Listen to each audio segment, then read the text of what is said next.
Break ನಂತರ hot ನ್ಯೂಸ್ಗೆ ಮತ್ತೊಮ್ಮೆ ಸ್ವಾಗತ. ಬೆಂಗಳೂರಿನಲ್ಲಿ ಇವತ್ತು ಲೋಕಾಯುಕ್ತ ನ್ಯಾಯಮೂರ್ತಿ ಭಾಸ್ಕರ್ ರಾವ್ ಪತ್ರಿಕಾಗೋಷ್ಠಿಯನ್ನು ಕರೆದಿದ್ರು. ಲೋಕಾಯುಕ್ತ ನ್ಯಾಯಮೂರ್ತಿಗಳ ಪತ್ರಿಕಾಗೋಷ್ಠಿ ಅಂದರೆ ಬಹುಶಃ ಮಾಧ್ಯಮದವರೆಲ್ಲರಿಗೂ ಗೊತ್ತಾಗುತ್ತೆ. ಇದು 94 ಜನ ಭ್ರಷ್ಟ ಅಧಿಕಾರಿಗಳ ವಿರುದ್ಧ ಕ್ರಮ ಕೈಗೊಳ್ಳೋದಕ್ಕೆ ಸರ್ಕಾರಕ್ಕೆ ಏನು ಲೋಕಾಯುಕ್ತರು ಪತ್ರ ಬರೆದಿದ್ರು ಆ ವಿಷಯದ ಬಗ್ಗೆ ಮಾತನಾಡೋದಕ್ಕೆ ಅಂತ ಹಲವು ತಿಂಗಳುಗಳಿಂದ ಲೋಕಾಯುಕ್ತರು ಕೇಳ್ತಾನೆ ಇದ್ರು. ಈ 94 ಅಧಿಕಾರಿಗಳ ವಿರುದ್ಧ ತನಿಖೆ ನಡೆಸಬೇಕಾಗಿದೆ, ಅದಕ್ಕೆ ಸರ್ಕಾರ ಒಪ್ಪಿಗೆ ಕೊಡ್ತಾ ಇಲ್ಲ ಅನ್ನುವಂಥದ್ದು, ಅದಕ್ಕೆ ಸಂಬಂಧಪಟ್ಟಂಥ ಮಾತುಗಳನ್ನೇ ಹೇಳ್ತಾರೆ ಇವತ್ತು ಅಂದ್ಕೊಂಡು ಹೋದರೆ ಸ್ವಲ್ಪ ಮಟ್ಟಿಗೆ ಸಮಾಧಾನಕರ ವಿಷಯದ ಬಗ್ಗೆ ಲೋಕಾಯುಕ್ತರು ಇವತ್ತು ಮಾತನಾಡಿದ್ರು. 94 ಜನರ ಪೈಕಿ 12 ಜನ ಅಧಿಕಾರಿಗಳ ವಿರುದ್ಧ ತನಿಖೆ ನಡೆಸೋದಕ್ಕೆ ಸರ್ಕಾರ ಒಪ್ಪಿಗೆ ಕೊಟ್ಟಿದೆ. ಈ 12 ಜನ ಅಧಿಕಾರಿಗಳು ಅಕ್ರಮ ಗಣಿಗಾರಿಕೆಗೆ ಸಹಕರಿಸಿದಂಥ ಆರೋಪವನ್ನು ಎದುರಿಸ್ತಾ ಇರುವಂಥವರು. ಈ ವಿಷಯವನ್ನು ನ್ಯಾಯಮೂರ್ತಿ ಭಾಸ್ಕರ್ ರಾವ್ ಇವತ್ತು ಪತ್ರಿಕಾಗೋಷ್ಠಿಯಲ್ಲಿ ವಿವರಿಸಿದರು.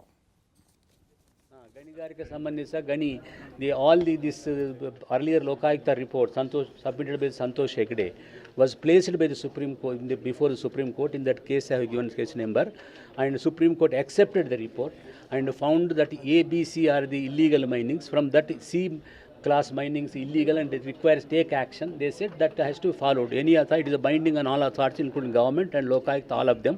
Therefore nobody can go bypassing judgment of Supreme Court. We sent for sanction of prosecution. 94 cases were pending. Yesterday 12 cases are granted. Remaining 84, 2 cases are still pending. They are pending.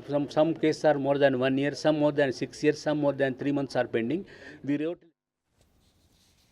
94 ಜನರ ಪೈಕಿ 12 ಜನರಿಗೆ ಯಾಕೆ ಒಪ್ಪಿಗೆ ಕೊಟ್ಟಂಥದ್ದು ಅನ್ನುವಂಥ ವಿಷಯದ ಬಗ್ಗೆ ನಮ್ಮ ರಿಪೋರ್ಟರ್ಗಳು ವರದಿಗಳನ್ನು ಕೊಡ್ತಾ ಇರ್ತಾರೆ. ಈ ವಿಷಯವನ್ನು ನಾವು ನಿರಂತರವಾಗಿ ಫಾಲೋ ಮಾಡ್ತೀವಿ. ಇನ್ನು ಹಾಟ್ ನ್ಯೂಸ್ನ ಕೊನೆಯ ಭಾಗಕ್ಕೆ ಬಂದಿದ್ದೀವಿ. ಆ ಕ್ಷಣ ವಿಶೇಷ ಸೆಗ್ಮೆಂಟ್. ಇಷ್ಟು ದಿನ ಆ ಕ್ಷಣದಲ್ಲಿ ಧೀರ ಅಧಿಕಾರಿಗಳು ಆರೋಪಿಗಳನ್ನು ಹಿಡಿಯೋದಕ್ಕೆ ಹೋದಾಗ ಗುಂಡು ಹಾರಿಸಿದಂತಹ ಸನ್ನಿವೇಶವನ್ನು ಎದುರಿಸಿ ಗುಂಡು ಹಾರಿಸಿ ತಮ್ಮ ಪ್ರಾಣವನ್ನು ರಕ್ಷಿಸಿಕೊಂಡದ್ದಲ್ಲದೆ ಸಹೋದ್ಯೋಗಿಗಳ ಪ್ರಾಣಗಳನ್ನು ರಕ್ಷಿಸಿದ ಕಥೆಗಳನ್ನು ಹೇಳ್ತಾ ಇದ್ವಿ.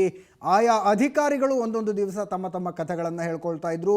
ಆದರೆ ಇವತ್ತಿನ ಆ ಕ್ಷಣ ಒಬ್ಬ ಅಧಿಕಾರಿಯ ಕುರಿತಲ್ಲ, 3 ಜನ ಅಧಿಕಾರಿಗಳು ಸೇರಿಕೊಂಡು ಬೆಂಗಳೂರು ಕಂಡಂಥ ಮೋಸ್ಟ್ ಡ್ರೆಡೆಡ್ ಕ್ರಿಮಿನಲ್ ಒಬ್ಬನನ್ನು ಹೊಡೆದು ಹಾಕಿದ ಕಥೆ ಇದೆ ಇವತ್ತಿನ ಆ ಕ್ಷಣದಲ್ಲಿ. ಆ ಕ್ರಿಮಿನಲ್ ಯಾರು, ಆತನ ಕಥೆ ಮುಗಿಸಿದವರು ಯಾರು, ನೀವೇ ನೋಡಿ.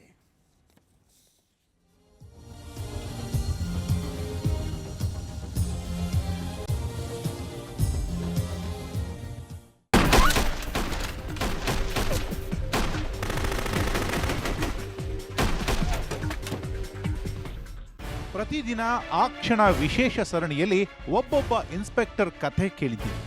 ಇವತ್ತು ಒಬ್ಬ ಅಧಿಕಾರಿಯ ಕಥೆಯಲ್ಲ, ಇದರಲ್ಲಿ 3 ಜನ ಬರ್ತಾರೆ.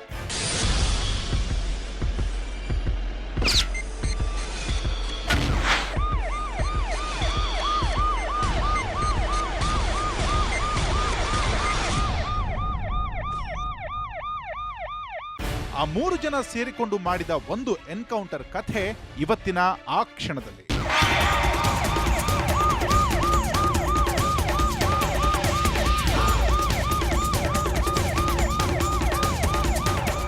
ಇನ್ಸ್ಪೆಕ್ಟರ್ ರಾಜೇಶ್, ಇನ್ಸ್ಪೆಕ್ಟರ್ ಮೊಹಮ್ಮದ್ ರಫಿ ಮತ್ತು ಇನ್ಸ್ಪೆಕ್ಟರ್ ರಂಗಪ್ಪ ಬೆಂಗಳೂರು ಪೊಲೀಸರ ಗುಂಡು ತಿಂದು ಸತ್ತು ಹೋದ ಮೋಸ್ಟ್ ಡ್ರೆಡೆಡ್ ರೌಡಿಗಳ ಸಾಲಿನಲ್ಲಿ ನಿಲ್ಲುವಂತಹ ಒಬ್ಬನ ಸಾವು ಈ 3 ಜನರ ಕೈಯಲ್ಲಾಗಿದೆ. ಆತ ವಿಜಯ್. ವಿಜಯ್ ಅಂದ್ರೆ ತುಂಬಾ ಜನರಿಗೆ ಗೊತ್ತಾಗ್ಲಿಕ್ಕಿಲ್ಲ. ಬೆಂಗಳೂರು ಭೂಗತ ಲೋಕದಲ್ಲಿ ವಿಜಯ್ ಗುರುತಿಸಲ್ಪಡ್ತಿದ್ದು ಜಾನ್ಸನ್ ಅನ್ನೋ ಹೆಸರಿನಲ್ಲಿ. 2006ರ ಫೆಬ್ರವರಿ 16ನೇ ತಾರೀಕಿನ ದಿನ ಈ ಜಾನ್ಸನ್ ತನ್ನ ದುಶ್ಮನ್ ಪಳನಿಯನ್ನ ಕೊಂದು ಹಾಕಿದ್ದ. ಅಷ್ಟು ಹೇಳಿದ್ರೆ ಇವನೆಂತ ಟೆರರ್ ಅನ್ನೋದು ಅರ್ಥ ಆಗ್ಲಿಕ್ಕಿಲ್ಲ. ಹಾಸ್ಮ್ಯಾಟ್ ಆಸ್ಪತ್ರೆಯಲ್ಲಿ ಅಡ್ಮಿಟ್ ಆಗಿ ಚಿಕಿತ್ಸೆ ಪಡೆದಿದ್ದ ಪಳನಿಯನ್ನ ಈತ 20 ಜನರ ಸೈನ್ಯ ಕಟ್ಟಿಕೊಂಡು ಹೋಗಿ ಆಸ್ಪತ್ರೆಯ ಬೆಡ್ ಮೇಲೆ ಕತ್ತರಿಸಿ ಹಾಕಿದ್ದ ಅಂತ ಹೇಳಿದ್ರೆ ಮಾತ್ರ ಇವನೇನು ಅನ್ನೋದು ಗೊತ್ತಾಗುತ್ತೆ. ಹಾಗೆ ಒಂದು ಕೃತ್ಯ ಮಾಡಿ ನಾಪತ್ತೆಯಾಗಿದ್ದ ಜಾನ್ಸನ್ 5 ವರ್ಷ ಆದರೂ ಪೊಲೀಸರ ಕೈಗೆ ಸಿಕ್ಕಿರಲಿಲ್ಲ. ಜಾನ್ಸನ್ ಎಲ್ರಿಗೂ ಗೊತ್ತಿರೋ ಪ್ರಕಾರ ಹಾಸ್ಪಿಟಲ್ ಮರ್ಡರ್ ಕೇಸಲ್ಲಿ ಸುಮಾರು ಜನ ಆರೋಪಿಗಳು ಹೋಗಿ ನೈಟು ಪಳನಿಯನ್ನು ಮರ್ಡರ್ ಮಾಡಿದರು. ಮರ್ಡರ್ ಮಾಡಿದ ದಿವಸದಿಂದನೂ ಸಹ ಜಾನ್ಸನ್ ಸೊಸೈರಾಜ್ ಅಂತ ಹೇಳಿ ಇವರು ಅಬ್ಸ್ಕಾಂಡಿಂಗಿದ್ರು. ಸಾಕಷ್ಟು ಪ್ರತಿ ಮೀಟಿಂಗ್ಗಳಲ್ಲೂ ಸಹ ಅವರಿಬ್ಬರ ಬಗ್ಗೆ ಮಾಹಿತಿ ಕಲೆಕ್ಟ್ ಮಾಡಲಿಕ್ಕೆ ಹೇಳ್ತಾಯಿದ್ರು. ಹಾಗಾಗಿ ನಾವು ಸಹ ಇವನ್ ನಮ್ಮ ಸ್ಟೇಷನ್ಗೆ ಸಂಬಂಧಪಟ್ಟಿಲ್ಲ ಅಂದರೂ ಸಹ ನಾವು ಯಾಕೆ ಹಿಡಿಬಾರ್ದು ಈ ಥರ ಅಬ್ಸ್ಕಾಂಡಿಂಗ್ ಇದ್ದವ್ರನ್ನ ಅಂಥೇಳಿ ನಾವು ಟ್ರೈ ಮಾಡ್ತಿದ್ವಿ. ಆಗ ಬೆಂಗಳೂರು ನಗರ ಪೊಲೀಸ್ ಆಯುಕ್ತರಾಗಿದ್ದವರು ಶಂಕರ್ ಬಿದ್ರೆ, ಜಾಯಿಂಟ್ ಕಮಿಷನರ್ ಆಗಿದ್ದವರು ಅಲೋಕ್ ಕುಮಾರ್. ಇನ್ಸ್ಪೆಕ್ಟರ್ಗಳು ಹೋಗಿ ನಿಂತು ಯಾವುದೋ ಕಳ್ಳನನ್ನ ಹಿಡಿದುಕೊಂಡು ಬಂದಿದ್ವಿ ಅಂತ ಹೆಮ್ಮೆಯಿಂದ ವರದಿ ಒಪ್ಪಿಸಿದ್ರೆ ಒಬ್ಬ ಜಾನ್ಸನ್ನ ಹಿಡಿಯೋದಕ್ಕಾಗಿಲ್ಲ ನಿಮ್ಮ ಕೈಯಲ್ಲಿ ಅಂತ ಅಂದ್ಬಿಡೋರಂತೆ. ಜಾನ್ಸನ್ ಜಾನ್ಸನ್ ಜಾನ್ಸನ್ ಆ ಹೆಸರು ಕೇಳಿ ಕೇಳಿ ಇವರ ತಲೆ ಚಿಟ್ ಹಿಡಿದು ಹೋಗಿತ್ತು.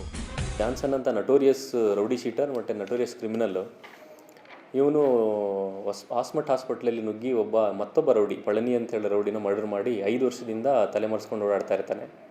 ಇವನನ್ನು ಹಿಡಿಯೋದಕ್ಕೋಸ್ಕರ ನನಗೆ ಮತ್ತು ಇನ್ಸ್ಪೆಕ್ಟರ್ ರಂಗಪ್ಪ ಅವರಿಗೆ ಮತ್ತು ಇನ್ಸ್ಪೆಕ್ಟರ್ ರಾಜೇಶ್ ಅವರಿಗೆ ಒಂದು ತಂಡನ ಮಾಡ್ತಾರೆ. ಆ ತಂಡದಲ್ಲಿದ್ದವರೇ ಈ ಮೂವರು. ಜಾನ್ಸನ್ನ ಅರೆಸ್ಟ್ ಮಾಡದಿದ್ರೆ ಖಾಕಿ ತೊಟ್ಟಿದ್ದೆ ವೇಸ್ಟ್ ಅನ್ನೋ ಲೆವೆಲ್ಗೆ ಮನಸ್ಸಿಗೆ ಹಚ್ಕೊಂಡು ಬಿಟ್ಟಿದ್ರು ಇವರು. ರೌಂಡಿಂಗ್ ಶುರುವಾಯಿತು. ಆ ಪ್ರಳಯಾಂತಕ ಬೆಂಗಳೂರಿಗೆ ಬರ್ತಿದ್ದೇ ಅಪರೂಪ. ಚೆನ್ನೈನಲ್ಲಿಯೇ ಟೆಂಟ್ ಹಾಕಿಬಿಟ್ಟಿದ್ದ. ಹಂಗಂತ ಇಲ್ಲಿಗೆ ಬಂದ ಮೇಲೆ ನೋಡ್ಕೊಂಡ್ರಾಯ್ತು ಅಂತ ಸುಮ್ಮನೆ ಕೂರೋದಕ್ಕಾಗೋದಿಲ್ವಲ್ಲ. ಇನ್ಸ್ಪೆಕ್ಟರ್ ರಂಗಪ್ಪ ಚೆನ್ನೈ ತನಕ ಹೋದ್ರು. ಆದ್ರೆ ಅಲ್ಲಿ ಜಾನ್ಸನ್ ಸಿಗಲಿಲ್ಲ.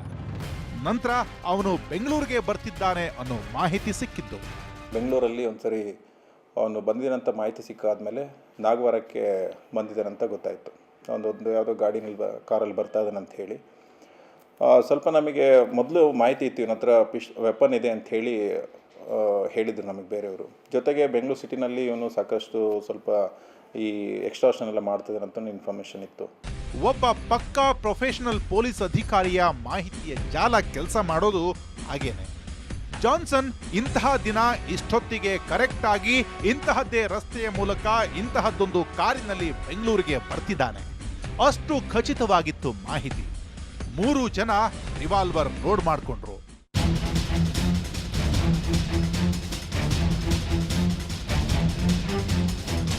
ಇನ್ಸ್ಪೆಕ್ಟರ್ಗಳಾದ ರಾಜೇಶ್, ರಫಿ ಮತ್ತು ರಂಗಪ್ಪ ನಾಗವಾರ ರಿಂಗ್ ರೋಡ್ನ ಲುಂಬಿನಿ ಗಾರ್ಡನ್ನ ಹತ್ರ ಮಧ್ಯರಾತ್ರಿ ಹೊತ್ತಿನಲ್ಲಿ ಪೊಸಿಷನ್ ತೆಗೆದುಕೊಂಡು ಕುಳಿತು ಬಿಟ್ರು. ಇವರು ನಿರೀಕ್ಷೆ ಮಾಡ್ತಿದ್ದ ಮಾರುತಿ 800 ಕಾರ್ ಬಂದೇ ಬಿಡ್ತು. ಡ್ರೈವ್ ಮಾಡ್ತಿದ್ದವನು ಖುದ್ದು ಜಾನ್ಸನ್ ಅನ್ನೋದನ್ನ ಇವರು ಗುರುತಿಸಿದ್ರು. ಆದ್ರೆ ಅಪಾಯದ ವಾಸನೆ ಅರಿತ ಆತ ಯಮ ವೇಗದಲ್ಲಿ ಕಾರು ಓಡಿಸಿಕೊಂಡು ಹೋಗೇ ಬಿಟ್ಟ. ಚೇಸ್ ಮಾಡದೆ ಇಡೀ ಇಲ್ಲ. ಅವನು ಮಾರುತಿ 800 ಕಾರಲ್ಲಿ ನಮ್ಮ ಮುಂದೆ ಫಾಸ್ಟಾಗಿ ಹೋಗ್ತಾ ಇರ್ತಾನೆ. ಹಿಂದ್ಗಡೆ ರಂಗಪ್ಪ ಮತ್ತು ರಾಜೇಶ್ ಇಬ್ಬರು ಅವನ್ನ ಫಾಲೋ ಮಾಡ್ಕೊಂಡು ಹೋಗ್ತಾರೆ. ಅದ್ರ ಹಿಂದೆ ನಾನು ಇನ್ನೊಂದು ಜೀಪಲ್ಲಿ ಹೋಗ್ತೀನಿ. ಅವನು ನಾಗವಾರ ಸಿಗ್ನಲ್ ಹತ್ರ ಹೋದವನು ಏಕ್ದಮ್ ಅಲ್ಲಿ ಒಂದು ಲೇಔಟ್ ಇದೆ. ಆ ಲೇಔಟಲ್ಲಿ ಲೆಫ್ಟಿಗೆ ತಿರುಗಿಸಿ ಒಳಗಡೆ ಹೋಗ್ತಾನೆ. ಒಳಗಡೆ ಹೋದಾಗ ಈ ರಂಗಪ್ಪ ಮತ್ತು ರಾಜೇಶ್ ಏನು ಮಾಡ್ತಾರೆ, ಆ ಕಾರ್ನ ಮಾರುತಿ 800 ಕಾರ್ನ ಚೇಸ್ ಮಾಡಿ ಅವನ್ನ ಅಡ್ಡಕ್ಕೆ ನಿಲ್ಲಿಸ್ತಾರೆ. ಅವ್ನ ಅಡ್ಡಕ್ಕೆ ಯಾವಾಗ ಅವ್ರು ನಿಲ್ಲಿಸಿದ್ರು ಅವ್ನ ಹಿಂದೆ ಇದ್ದಂತ ನಾನೇನು ಮಾಡ್ತೀನಿ, ಅವ್ನ ಹಿಂದಕ್ಕೂ ಬರದೇ ಇರೋ ರೀತಿಲಿ ಅವ್ನ ಮಾರುತಿ 800 ಹಿಂದ್ಗಡೆ ನನ್ನ ಜೀಪ್ನ ನಿಲ್ಲಿಸ್ತೀನಿ. ಅವ್ನು ಹಿಂದೆನೂ ಬರೋಕ್ಕಾಗಲ್ಲ, ಇನ್ನು ಮುಂದೆನೂ ಹೋಗೋಕ್ಕಾಗಲ್ಲ, ಹಾಗಾಗ್ತದೆ. ಜಾನ್ಸನ್ ಅಕ್ಷರಶಃ ಚಕ್ರ ವ್ಯೂಹದೊಳಗೆ ಸಿಕ್ಕಿ ಬಿದ್ದಿದ್ದ. ರಂಗಪ್ಪ ಒಂದು ಜೀಪ್ನಲ್ಲಿ, ರಫಿ ಇನ್ನೊಂದು ಜೀಪ್ನಲ್ಲಿ ಕುಳಿತು ಆತ ಕೆಳಗಿಳಿದು ಬರ್ತಾನ ಅಂತ ಕ್ಷಣ ನೋಡಿದ್ರು. ಅದು ಎಚ್ಚರಿಕೆಯ ನಡೆ. ಆದ್ರೆ ರಂಗಪ್ಪ ಪಕ್ಕದಲ್ಲಿ ಕುಳಿತಿದ್ದ ಇನ್ಸ್ಪೆಕ್ಟರ್ ರಾಜೇಶ್ಗೆ ಆ ಕ್ಷಣದಲ್ಲಿ ಕಮಿಷನರ್ ಶಂಕರ್ ಬಿದ್ರಿಯವರು ಎದುರಿಗೆ ನಿಲ್ಲಿಸಿಕೊಂಡು ಒಬ್ಬ ಜಾನ್ಸನ್ನ ಹಿಡಿಯೋದಕ್ಕಾಗ್ಲಿಲ್ಲ ನಿಮ್ ಕೈಯಲ್ಲಿ ಅಂತ ಟಾಂಟ್ ಕೊಟ್ಟಿದ್ದು ನೆನಪಾಯ್ತೋ ಏನೋ. 5 ವರ್ಷಗಳಿಂದ ಪೊಲೀಸ್ ಡಿಪಾರ್ಟ್ಮೆಂಟ್ನ ತಲೆ ಕೆಡಿಸಿದ್ದ ಜಾನ್ಸನ್ ಎದುರಿಗೆ ಈಗ ಇದ್ದಾನೆ. ಬಿಟ್ರೆ ಸಿಗದವನು ಇದ್ದ. ಚಕ್ಕನೆ ಜೀಪಿನಿಂದಿಳಿದು ಆ ಯಮಕಿಂಕರ ಕುಳಿತಿದ್ದ ಕಾರಿನ ಕಡೆ ಓಡೇ ಬಿಟ್ಟ. ಅಷ್ಟರಲ್ಲಿ ಜಾನ್ಸನ್ ತನ್ನ ರಿವಾಲ್ವರ್ನ ಕೈಗೆ ತೆಗೆದುಕೊಂಡ್ಬಿಟ್ಟ. ನಿಲ್ಸಿದ ತಕ್ಷಣ ಏನು ಮಾಡ್ತಾನೆ, ನಮ್ಮ ರಾಜೇಶ್ ಇನ್ಸ್ಪೆಕ್ಟರ್ ಏನು ಮಾಡ್ತಾರೆ, ಕೆಳಕ್ಕೆ ಇಳಿತಾರಲ್ಲಿ. ಕೆಳಕ್ಕೆ ಇಳಿದ ತಕ್ಷಣ ಅವನು ಏನು ಮಾಡ್ತಾನೆ, ಅವನ ಹತ್ರ ವೆಪನ್ ಇತ್ತು. ವೆಪನ್ ಇರೋದು ನಮ್ಗೆ ಮೊದಲು ಗೊತ್ತಿರಲಿಲ್ಲ. ಅವನು ತೆಗೆದಿದ್ದೆ ಫೈರ್ ಮಾಡ್ತಾನೆ. ಫಸ್ಟು ರಂಗಪ್ಪನ ಮೇಲೆ ಫೈರ್ ಮಾಡ್ತಾನೆ. ರಂಗಪ್ಪ ಒಳಗಡೆ ಕೂತಿರ್ತಾನೆ, ಹಾಗಾಗಿ ಡೋರಿಗೆ ಬೀಳುತ್ತೆ ಗುಂಡದು. 2ನೇ ಫೈರು ರಾಜೇಶ್ ಮೇಲೆ ಮಾಡ್ತಾನೆ. ರಾಜೇಶ್ ಮೇಲೆ ಮಾಡಿದಾಗ ರಾಜೇಶ್ಗೆ ತೋಳಿಗೆ ಗುಂಡು ಹೊಡೆದು ಅದು ಹೋಗುತ್ತೆ ಅವನಿಗೆ. ಅದೃಷ್ಟವಶಾತ್ ಅವನಿಗೆ ಇನ್ನೆಲ್ಲೂ ಏಟಾಗಲ್ಲ. ತಾಗಿದ್ದು ಭುಜಕ್ಕೆ ಅನ್ನೋದು ಆ ಕ್ಷಣದಲ್ಲಿ ಇವರಿಗೆ ಗೊತ್ತಿರಲಿಲ್ಲ. ಜಾನ್ಸನ್ ಹಾರಿಸಿದ ಗುಂಡು ರಾಜೇಶ್ಗೆ ಬಿದ್ದಿದೆ, ರಂಗಪ್ಪನವರು ತಪ್ಪಿಸಿಕೊಂಡಿದ್ದಾರೆ ಅನ್ನೋದೊಂದೇ ಗೊತ್ತು. ಇನ್ನೊಂದು ಯೋಚನೆ ಮಾಡೋದಕ್ಕೆ ಟೈಮೇ ಇರಲಿಲ್ಲ. ಹಿಂದ್ಗಡೆ ನಾನಿದ್ನಲ್ಲ, ನಾನು ಇಳಿದು ಮುಂದೆ ಬರ್ತೀನಿ. ಮುಂದೆ ಬಂದಾಗ ಅವನು ರಂಗಪ್ಪನ ಕಡೆ ಹೊಡಿಬೇಕು ಅಂತ ರಂಗಪ್ಪನ ಕಡೆ ಹೊಡೆಯೋಕ್ಕೆ ತಿರುಗ್ತಾನೆ. ಹೊಡೆದಾಗ ನಾನೇನು ಮಾಡ್ತೀನಿ, ಅವನಿಗೆ ಕರೆಕ್ಟಾಗಿ ತಲೆಗೆ ಒಂದು ಫೈರ್ ಮಾಡ್ತೀನಿ, ಓಪನ್ ಫೈರ್ ಮಾಡ್ತೀನಿ. ಹಾಗಾಗಿ ಅವನು ಅಲ್ಲೇ ನಾನು ಫೈರ್ ಮಾಡಿದ್ಮೇಲೆ ರಂಗಪ್ಪನೂ ಕೂಡ ಮತ್ತೊಂದು ಅವರೊಂದು ಫೈರ್ ಮಾಡ್ತಾರೆ. ಅವನು ಅಲ್ಲೇ ಬೀಳ್ತಾನೆ. ಜಾನ್ಸನ್ಗೆ ಏನಾಯಿತು ಅಂತ ನೋಡೋದಕ್ಕಿಂತ ಹೆಚ್ಚಾಗಿ ನಾವು ನಮ್ಮ ರಾಜೇಶ್ಗೆ ಏನಾಯಿತು ಅನ್ನೋದು ನಮಗೆ ಆತಂಕ ಆಗಿಬಿಟ್ಟಿತ್ತು ನಮಗೆ. ಯಾಕಂದರೆ ಗುಂಡು ಬಿದ್ದಿದೆ, ಎಲ್ಲಿ ಬಿದ್ದಿದೆ, ಏನಾಗಿದೆ ಒಂದು ಗೊತ್ತಿಲ್ಲ, ರಕ್ತ ಮಾತ್ರ ಬರ್ತಾ ಇದೆ. ಎಲ್ಲ ಆತಂಕದಲ್ಲಿದ್ವು, ಏನಾಗ್ಬಿಟ್ಟಿದೆಯೋ ಏನೋ ಅಂತ. ಹಾಸ್ಪಿಟ್ಲಿಗೆ ಶಿಫ್ಟ್ ಮಾಡಿದ್ಮೇಲೆ ಗೊತ್ತಾಯ್ತು ಅವನಿಗೆ ತೋಳಿಂದ ಹೋಗಿದೆ ಗುಂಡು, ಸದ್ಯ ಜೀವಕ್ಕೇನು ಅಪಾಯ ಇಲ್ಲ ಅಂಥೇಳಿ. ಆ ತೋಳಿಂದ ಹೋಗದೇ ಇರೋ ಗುಂಡು ಅಕಸ್ಮಾತ್ ಅವ್ನಿಗೇನಾದರೂ ಎದೆಗೋ ಇನ್ನೆಲ್ಲಗೂ ಬಿದ್ದಿದ್ದರೆ ಇವತ್ತು ಬಂಡೆ ದಾರಿನಲ್ಲಿ ಆತ ಮೊದಲನೇವನಾಗಿರ್ತಿದ್ದ. ಇಂತಹ ಸಂದರ್ಭದಲ್ಲಿ ವಿಧಿ, ದೇವರು ಅನ್ನೋದರ ಮೇಲೆ ನಂಬಿಕೆ ಬಂದ್ಬಿಡುತ್ತೆ. ಯಾವತ್ತೂ ತಪ್ಪದ ಜಾನ್ಸನ್ನ ಗುರಿ ಅವತ್ತು ತಪ್ಪಿಬಿಟ್ಟಿತ್ತು.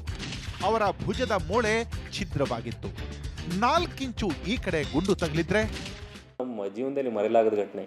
ಯಾಕಪ್ಪ ಅಂತಂದರೆ ಅವತ್ತು ಒಂದು ಚೂರು ನಾನು ಲೇಟಾಗಿ ಇಳಿದಿದ್ರು ಅಥವಾ ರಂಗಪ್ಪನೂ ಆ ಟೈಮಿಗೆ ಇಳಿಲಿಲ್ಲ ಅಂದಿದ್ರೆ ರಾಜೇಶ್ ಡೈರೆಕ್ಟ್ ಟಾರ್ಗೆಟ್ ಆಗ್ತಾ ಇದ್ದ. ಡೈರೆಕ್ಟ್ ಟಾರ್ಗೆಟ್ ಆಗಿ ಇವತ್ತು ರಾಜೇಶ್ನ ಅವತ್ತು ಕಳ್ಕೊಂಡ್ಬಿಡ್ತಾ ಇದ್ವಿ. ರಾಜೇಶ್ ಆಸ್ಪತ್ರೆಯಲ್ಲಿ ಚಿಕಿತ್ಸೆ ಪಡೆದು ಎದ್ದು ಕುಳಿತರು. ಜಾನ್ಸನ್ ಆಸ್ಪತ್ರೆ ತಲುಪುವಷ್ಟರಲ್ಲಿ ಪ್ರಾಣ ಬಿಟ್ಟಿದ್ದ. 5 ವರ್ಷಗಳ ಕಾಲ ಖಾಕಿ ಯೂನಿಫಾರ್ಮ್ನ ಕಾರ್ಯದಕ್ಷತೆಯ ಮೇಲೆ ಪ್ರಶ್ನಾರ್ಥಕ ಚಿಹ್ನೆಯಾಗಿ ಉಳಿದಿದ್ದ ಆತ ಜಗತ್ತಿನಿಂದಲೇ ಡಿಲೀಟ್ ಆಗಿದ್ದ. ಹಾಗೆ ನೋಡಿದ್ರೆ ಆರೋಪಿಯನ್ನ ಅರೆಸ್ಟ್ ಮಾಡಿ ನ್ಯಾಯಾಧೀಶರೆದುರಿಗೆ ನಿಲ್ಲಿಸಬೇಕಾಗಿದ್ದು ಇವರ ಕೆಲಸ. ಆದರೆ ಜಾನ್ಸನ್ಗೆ ನೇರವಾಗಿಯೇ ಮರಣದಂಡನೆ ವಿಧಿಸಿಬಿಟ್ಟಿದ್ರು. ಅದು ಆ ಕ್ಷಣದ ಅವಶ್ಯಕತೆ. ಸಡನ್ನಾಗಿ ಡಿಸಿಷನ್ ತೊಗೊಳ್ಬೇಕಾಗುತ್ತೆ. ನಮ್ಮ ಪ್ರಾಣ, ಸಿಬ್ಬಂದಿಗಳ ಪ್ರಾಣ ಮತ್ತು ಸಾರ್ವಜನಿಕರ ಪ್ರಾಣ ಮತ್ತು ಆಸ್ತಿಗಳನ್ನು ಉಳಿಸ್ಲಿಕ್ಕಾಗಿ ಆ ಥರ ಸೆಲ್ಫ್ ಡಿಫೆನ್ಸ್ ಮಾಡ್ಕೋಬೇಕಾಗತ್ತೆ. ಅದು ಅನಿವಾರ್ಯ. ಕ್ರೈಮ್ ಮಾಡೋದೇ ತಪ್ಪು, ತಪ್ಪಿಸಿಕೊಂಡು ಓಡಾಡೋದು ಇನ್ನೂ ದೊಡ್ಡ ತಪ್ಪು. ಅದು ಸಾಲದು ಅಂತ ಅರೆಸ್ಟ್ ಮಾಡೋದಕ್ಕೆ ಬಂದಾಗ ಅಧಿಕಾರಿಗಳ ಮೇಲೆ ಗುಂಡು ಹಾರಿಸೋದು ಮಹಾಪರಾಧ. ಆ ಅಪರಾಧಕ್ಕೆ ಅಲ್ಲೇ ಡ್ರಾ, ಅಲ್ಲೇ ಬಹುಮಾನ. ಅದಕ್ಕೆ ಹೆಸರು ಎನ್ಕೌಂಟರ್. ಇಲಾಖೆ ನಮ್ಮೊಂದಿಗಿದೆ, ನಮ್ಮ ಮೇಲಾಧಿಕಾರಿಗಳು ನಮ್ಮ ರಕ್ಷಣೆಗಿದ್ದಾರೆ, ಸಾರ್ವಜನಿಕರು ನಮ್ಮೊಂದಿಗಿದ್ದಾರೆ. ಮಾಡೋ ಪ್ರತಿ ಒಳ್ಳೆಯ ಕೆಲಸದಲ್ಲಿ ಮಾಧ್ಯಮದವ್ರು ನಮ್ಮ ಜೊತೆಗಿದ್ದಾರೆ. ಇಷ್ಟೆಲ್ಲ ಸಪೋರ್ಟ್ ನಮಗಿದೆ. ಇದ್ರ ಜೊತೆಗೆ ರಾಜ್ಯ ಸರ್ಕಾರದ ರಕ್ಷಣೆ ಇದೆ. ಇಷ್ಟು ಅವಕಾಶ ಇದ್ದಾಗ ನಮಗೆ ದುಡ್ದಿರಿ ಇನ್ಯಾರು ಮಾಡಬೇಕು? ಈ ಕೆಲಸಕ್ಕೆ ಅಂತ ನಾವು ಬಂದಿದ್ವಿ. ನಮ್ಮನ್ನು ನಂಬಿ ಜನ ನೆಮ್ಮದಿಯಿಂದ ಮಲಗ್ತಾ ಇದ್ದಾರೆ, ರಸ್ತೆಗಳಲ್ಲಿ ನೆಮ್ಮದಿಯಾಗಿ ಓಡಾಡ್ತಾ ಇದ್ದಾರೆ. ಅವ್ರಿಗೆ ರಕ್ಷಣೆ ಕೊಡುವಂಥ ಕಾರ್ಯಕ್ಕೆ ಬಂದಂಥವ್ರು ಯಾರೂ ಎದೆಗುಂದಬೇಕಾದಂಥ ಅವಶ್ಯಕತೆ ಇಲ್ಲ. ಪ್ರತಿಯೊಬ್ಬರೂ ಧೈರ್ಯವಾಗಿ ಕೆಲಸ ಮಾಡಬೇಕು. ಈ ಇನ್ಸಿಡೆಂಟಿಂದ ಎಚ್ಚೆತ್ಕೊಂಡು ಇಂಥವ್ರನ್ನ ಇನ್ನೂ ಓವರ್ ಪವರ್ ಮಾಡಿ ಒಳ್ಳೆ ಕೆಲಸಕ್ಕೆ ನೋಡಬೇಕು. ಇವತ್ತಿನ ದಿವಸ ಮಲ್ಲಿಕಾರ್ಜುನ್ ಬಂಡೆ ಅವರು ಯಾವುದೇ ಇಂಥ ಸಾವಾಗಲಿಲ್ಲ. ಇವತ್ತಿನ ದಿವಸ ಅವರು ಹುತಾತ್ಮರಾಗಿ ಒಂದು ಒಳ್ಳೆಯ ಹೆಸರನ್ನ ಗಳಿಸ್ಕೊಂಡ್ರು. ಅವ್ರ ಸಾವಿನಲ್ಲೂ ಒಂದು ಒಳ್ಳೆ ಮೆಸೇಜ್ ಕೊಟ್ಟರು. ಸತ್ತು ಹೀರೋ ಆಗಿ ಜನರ ಮನಸ್ಸಲ್ಲಿ ಬದುಕುವಂಥ ಅವಕಾಶ ಇದೆ. ಅದು ಬಹುಶಃ ಬೇರೆ ಕಡೆ ಸಿಗುವಂಥದ್ದು ಭಾಳ ಕಷ್ಟ, ಪೊಲೀಸ್ ಇಲಾಖೆಗೆ ಅಥವಾ ಆರ್ಮಿಯವ್ರಿಗೆ. ಸೊ ಹಾಗಾಗಿ ಇದನ್ನು ನಾನು ಯಾವುದೇ ನೆಗೆಟಿವ್ ಆಗಿ ಆಗಲಿ ಅಥವಾ ಧೃತಿ ಕೆಡೋಂಥ ಅವಶ್ಯಕತೆನೇ ಇಲ್ಲ. ಇವರು ಧೃತಿಗೆಟ್ಟು ಬಿಟ್ಟಿದ್ರೆ ಕ್ರಿಮಿನಲ್ಗಳು ಆಡಿದ್ದೇ ಆಟ ಅಂತ ಆಗ್ಬಿಡುತ್ತೆ. ಈವರೆಗೂ ಹಾಗಾಗಿಲ್ಲ ಅಂದ್ರೆ ಅದಕ್ಕೆ ಇಂತಹ ಅಧಿಕಾರಿಗಳೇ ಕಾರಣ.